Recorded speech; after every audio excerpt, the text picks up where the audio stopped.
ቢትኮይን በሚገርም ሁኔታ የ2022ቱን ቤር ማርኬት እየተከተለ ይገኛል። ከዚህ በፊት አስቀድሜ ነግሬያችሁ ነበር ስለዚህ ጉዳይ። አሁንም እየተከተለው ይገኛል። እዚህ ጋር አሁን ከኔ ፊት ለፊት የምትመለከቱት ከዚህ በፊት ስንወያይ እዚህ ጋር ነን ብለን አውርተን ነበር።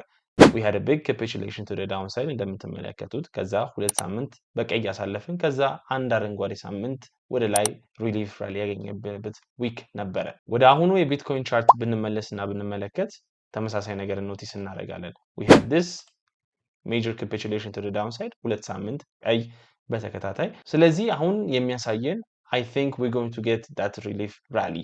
Usually በቢትኮይን ታሪክ ወደ ኋላ ተመልሰን እንኳን ሌላ proof ብንመለከት we kind of form a low on the last week of January to the beginning of February. እዚህ ጋር እንደምትመለከቱት we form a low and then we had a lower high in March.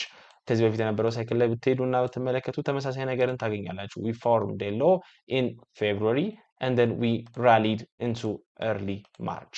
ስለዚህ አሁንም ተመሳሳይ ነገር የሚፈጠር ይመስለኛል። እዚህ ጋር ኮንፈርም እንደሚያደርግልን I think we're going to have that rally ወደ ላይ አሁን ደግሞ ወደ ማርች ወር እየገባን ነው። ሰርፕራይዝ ስለዚህ I think we formed a low right here ሁላችሁም ኖቲስ እንደምታደርጉት we formed a low in February ከዛ በኋላ I think we're going to be having that rally back up here.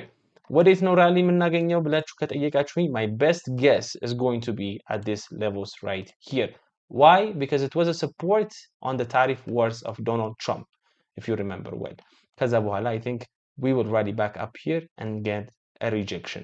ለምን እንደዚህ ይሆናል ካላችሁኝ ቤር ማርኬቱ ገና መጀመሩ ነው እንጂ አላለቀም ብዬ ነው የማስበው። ስለዚህ ወደዚህ ወደ ላይ እንሄዳለን። በዚህ በሚመጡት 2 ሳምንታት ጊዜ ሰጠዋለሁ። ከዛ በኋላ ግን I think we're going to be getting another next leg down ወይም next big capitulation.